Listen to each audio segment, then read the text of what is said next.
As I mentioned in the introduction, a good place to start with a slipcover is by completing the cushion. I like to do that because if there's any particular motif or fabric placement that needs to be considered when you complete the cushion, then you can place the other pieces so that it flows or centers in the same way that you have on the cushion. The first step to cushion fabrication is to apply the welt cord to the top and bottom of the cushion cover. Here we have the top or bottom, I think they're relatively the same, so we'll just take one piece and we're gonna apply the welt cord and cover it as we go. Now I'll do this by taking one piece of the cushion, flipping it face down, and applying the welt cord from underneath. This allows you to keep the smoothest, non-puckering application. And so we'll be taking the welt cord, wrapping it, and sliding it underneath. Before I start, I like to make sure that if I follow the welt cord all the way around, that I don't end up with a lumpy overlap on the front edge of the cushion. And it looks like I will if I just start right there. Let me just try one more time, kind of map it out. Okay, take it around that front edge, all the way around here. Oh, we're in good shape actually, because the lump of the cord is here, which will be up the other side of the cushion. So we've got the cut of the cushion face down, wrapping the cord as we go. And I'm gonna do this a little bit blind from underneath.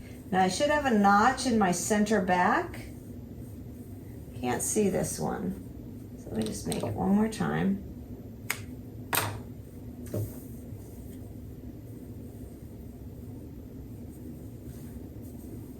I'm gonna give myself healthy overlap, a few inches, and then start my stitch just beyond the center mark.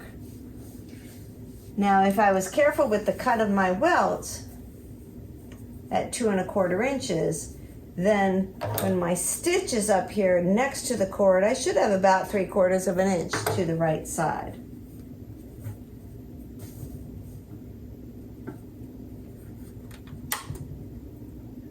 There we go. And making sure the cord is pushed all the way back in that fold, laying the face fabric on top and stitching.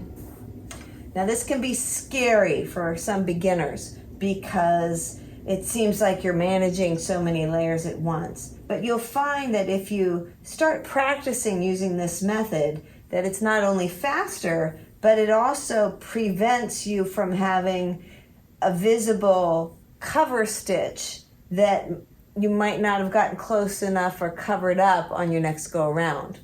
So I encourage everyone to give it a try. I think you'll be surprised at how comfortable you can become. Okay, so I'm snipping just before my turn so that I can get a nice sharp corner.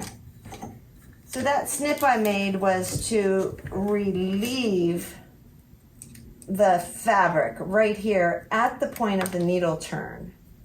So I can turn and drop the foot and keep going. Here's a big tip. Instead of pulling on the welt cord as you make the turn, instead make the turn, pinch a sharp corner and push, angled up a little bit, push the welt cord up just to the left of your needle. And then as the foot drops down, you'll have no chance of riding on top of the cord with your stitch. And then we'll move beyond that.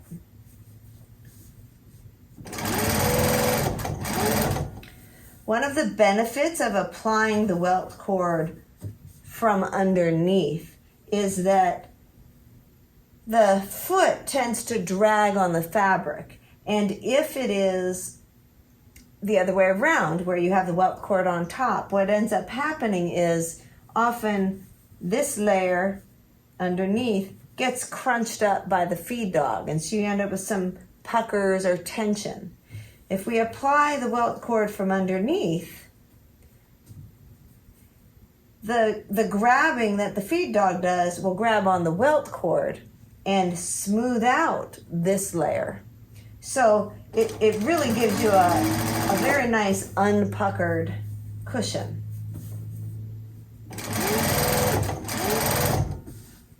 And if we come back here and we'll see, check out our work. Do you see how the stitch has not hopped over? There's no pucker in any of the stitching. And if we bend the seam allowance down as it would once we apply the boxing, you'll see that we've just got just a beautiful application of the welt cord. Again, I encourage you to give this method a try, not pre-covering your welt, applying it as you put it on the cushion, and definitely try by applying the welt cord from underneath to the face. This is the face of the fabric, welt cord underneath. Okay, just follow me a little bit as I go around. Especially critical on an inside corner to not creep the seam allowance too small. Make sure you're staying that full 3/4 in.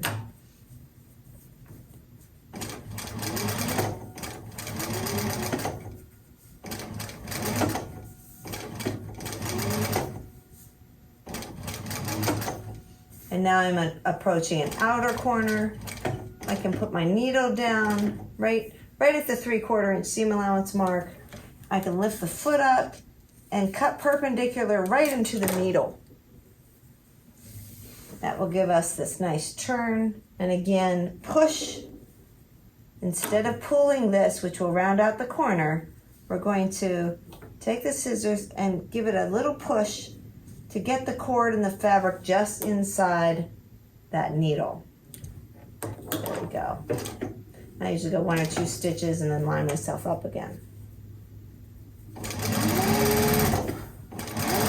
And same idea here. I'm going to go to my 3/4 inch seam allowance mark so that needle position is 3/4 from this side and 3/4 from that side, and lift the foot up and cut into the needle.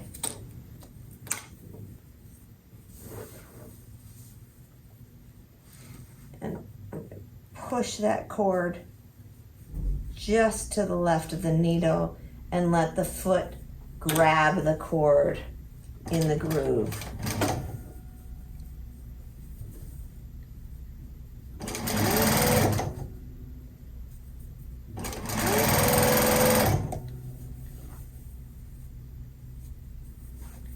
It's important not to pull on the cord or the cover as you sew. Just let them fold over naturally, keeping the cord all the way so there's no excess fabric in that fold. And then with the top, also laying it down without pulling on it, so that there's even tension with all of the layers. And I cut everything with 3/4 seam allowance, so I should be able to just maintain that all the way around. And here we go again. Let's check out our work. Nice sharp corner, no pucker. That came in nicely right at the 3/4 mark. This is going to be a nice looking cushion.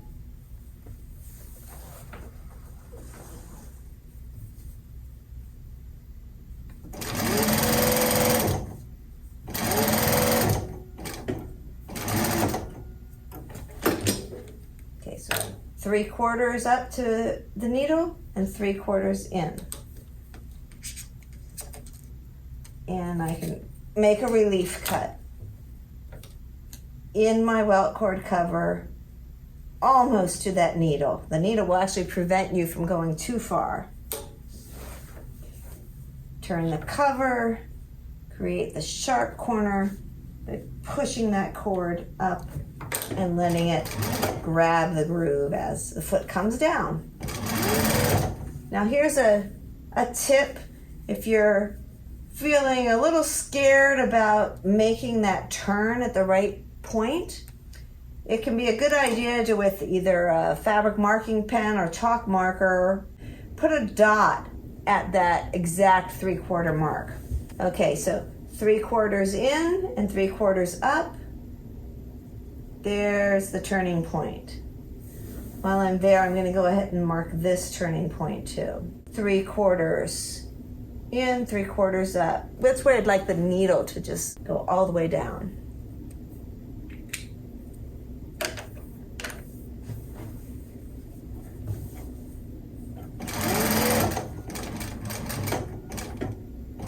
There we go. Needle down, lift the foot, relief cut perpendicular into the welt cord cover.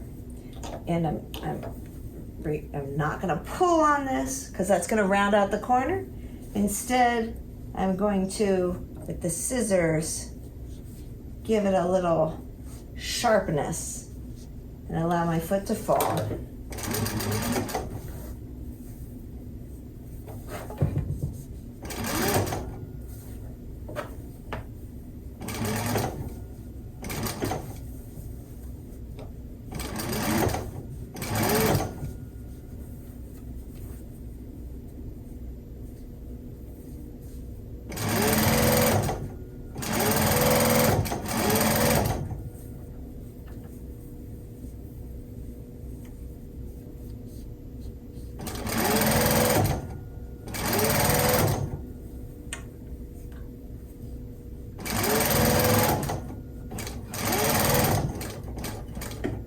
Needle right in that marking.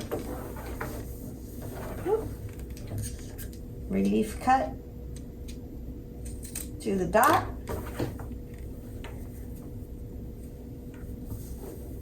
And turn.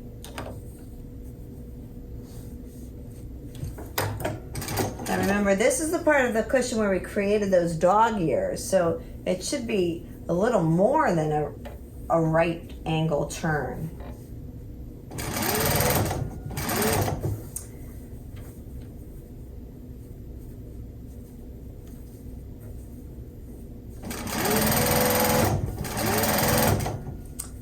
Okay, and now as I approach the overlap, I can choose to either do a bias seam or do what most upholsterers do, which is just slide one end under a folded edge of the other. And if I'm doing the quick method, which is what an upholsterer would do, that I'll just wrap it. I won't take the time to do a bias seam. So what I usually do here is go about 3/4 of an inch behind that center notch and cut that. And then I want the fabric to overlap, so I'll come like 1.5 inches beyond, and then I'll cut the cord out so that the cord part does not overlap. So I'm going to take a chunk out of the cord there. And then this is going to wrap this one, because as we stitch, we want it to grip and cover rather than potentially get cut back. So rather than folding this back and wrapping the top side, I'm going to fold the top side back and slide this in. Let's see if I can make that clear. Folding the top side back and sliding this side in.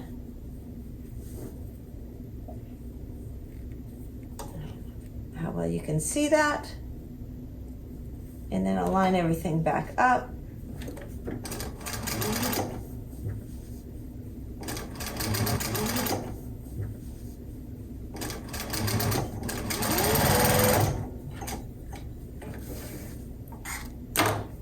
And what we have is right at the center back.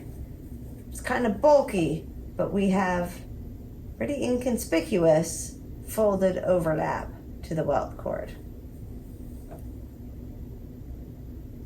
That's the sharpness of the corner we're hoping for. Okay. Application done, no puckering. Feeling good about that. Let's apply Velcro to the other side. I'll do the check one more time, making sure that if I start from here, I don't have a lumpy overlap along the center front. And I'm still good. Looks like that overlap's going to make it around the side of the cushion.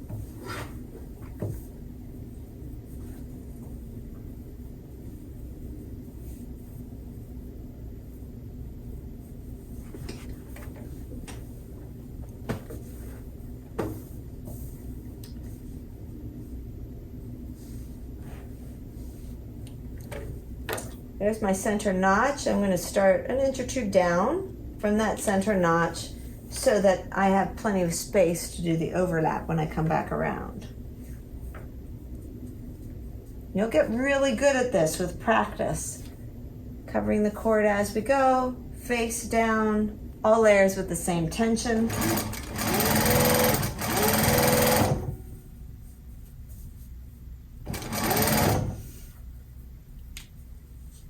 Again, if you're hesitating to trust where your 3/4 turn is, you can put your dots down. And if you don't trust eyeballing it, take out a ruler and mark your 3/4 square.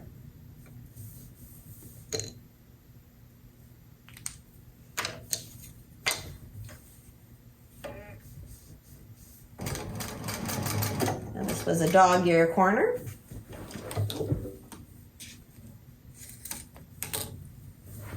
Turn, but instead of pulling, I'm going to pinch, push that corner up in,